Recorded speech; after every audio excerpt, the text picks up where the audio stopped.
Now, the next question is this. Suppose this is your signal xt, -2 से 2 तक present है and falling like e to the power t in 0 to -2, falling like e to the power minus t in 0 to 2. ठीक है, so this is given.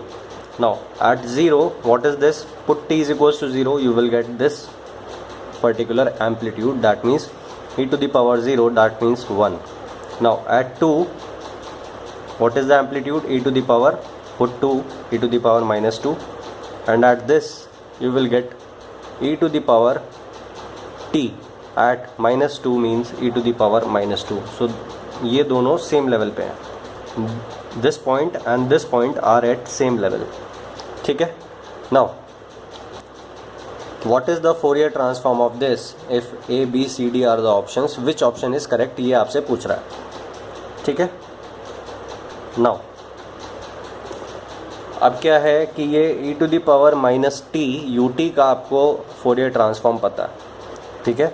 But e to the power t -t कहाँ तक present है? Only up to 2 present है. उसके बाद कुछ graph नहीं है, उसके बाद 0 एंड -2 से पहले भी 0 है. ठीक है. सो दैट मीन्स आपको क्या करना है, मैं ऑप्शंस एलिमिनेट करके आपको इसका बताता हूँ किस तरह से होगा. सो सबसे पहले xt की सिमेट्री को आपको देखना है. ठीक है. e to the power -2, e to the power -2 and 1 are real numbers. That means this xt is real, and क्योंकि दोनों side LHS and RHS are symmetric, that means this is even. So xt is real plus even, that means x omega must also be real plus even. ये क्या है? Time domain है, so this is even function of t. यहाँ omega domain है, that means even function of omega. ठीक है. Now इस real का क्या मतलब है? इस रियल का मतलब है दैट यहाँ पे जे फैक्टर कुछ भी नहीं होना चाहिए, and even function of omega means, ये देखना, ऑप्शंस देखना, all the terms individually must be even. वो कैसे? मैंने आपको बताया था that even plus even is even, but even plus अगर एक भी ऑड आ गया टर्म तो वो क्या हो जाएगा? नाइदर even नॉर ऑड हो जाएगा. ठीक है. सो दैट मीन्स जो भी होना चाहिए यहाँ पे इंडिविजुअली जो भी टर्म्स हैं, all the terms should be even. ठीक है. और अगर नहीं है तो वो ऑप्शन एलिमिनेट हो जाएगा. So 2 is DC signal and DC is even signal.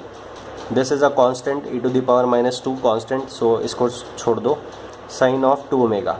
Now sine of 2 omega, sine is odd function of omega, क्योंकि ओमेगा है तो sine is odd function of omega.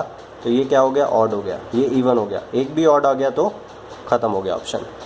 ये क्या है? दिस इज़ इवन, कांस्टेंट है, cos, even function. ये क्या है? ओमेगा. ये क्या है? Odd. Omega is odd function. Into ये कांस्टेंट है, ये कॉस है.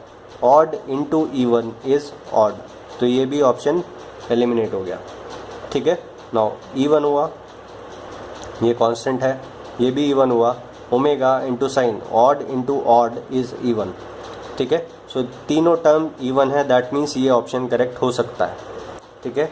This is even, this is cos function even, this is odd, this is also odd, odd into odd is even. So ये टोटल जो है वो इवन फंक्शन ऑफ ओमेगा है, that means ये तीनों भी इवन है, तो ये टोटल भी इवन है, दैट मीन्स ये भी करेक्ट हो सकता है. ठीक है. सो दैट मीन्स जो भी है इन दोनों ऑप्शंस में से है. ठीक है. नाउ अब जो मैं यूज़ करता हूँ, मैं यहाँ से देखता हूँ ऑप्शंस में that e to the power -2 आया हुआ है, and e to the power -2 कब आ सकता है? जब 2 फंक्शन में रखा जाएगा. दैट मीन्स फंक्शन में कब रखा जाएगा? जब आप इंटीग्रेट करते हो एंड लिमिट्स पुट करते हो, तभी तो e टू द पावर -2 बनेगा. That means area under time domain can prove a beneficial property in this question. So let us apply area under time domain. ठीक है. सो क्योंकि ये दोनों ग्राफ सिमेट्रिक है तो मैं एक ही ग्राफ के अंडर में एरिया निकाल लेता हूँ एंड ट्वाइस उसको कर दूंगा. That means integration e to the power -t dt from 0 to 2. ठीक है. सो ये आ जाएगा e to the power -t divided by 1 putting 0 to 2, that means ये area under time domain divided by 2 है, क्योंकि मैं एक हाफ सेक्शन ले रहा हूँ, ठीक है।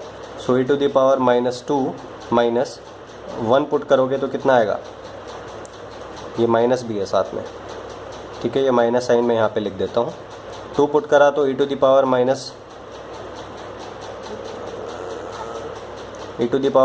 आएगा, 0 पुट करोगे तो 1 आएगा, दैट मीन्स माइनस अंदर जाएगा तो 1 माइनस e⁻² आएगा, एंड दैट मीन्स ट्वाइस होगा तो 2 माइनस 2 e⁻² आएगा, ठीक है। So this is area under time domain, ठीक है। And area under time domain is equals to क्या होता है, x omega at omega is equals to 0, ठीक है। So put omega is equals to 0 in C and D। So अब देखते हैं C ऑप्शन में क्या होगा। सो C ऑप्शन में आपने omega is equals to 0 put किया तो क्या होगा, कॉस ऑफ 0 बनेगा। कॉस ऑफ 0 क्या होता है, 1। सो 2 plus 2 e⁻² minus 2 into omega, omega 0 हुआ, सो 0 इंटू समथिंग 0 हो जाएगा, सो क्या आएगा, plus 0। So this is not equal to 2 minus, यहाँ पे प्लस साइन है, यहाँ माइनस साइन है, so C option is incorrect. D option check करते हैं, put omega is equals to 0, you will get 2 like this and this is matching this, ठीक है, that means D is the correct answer.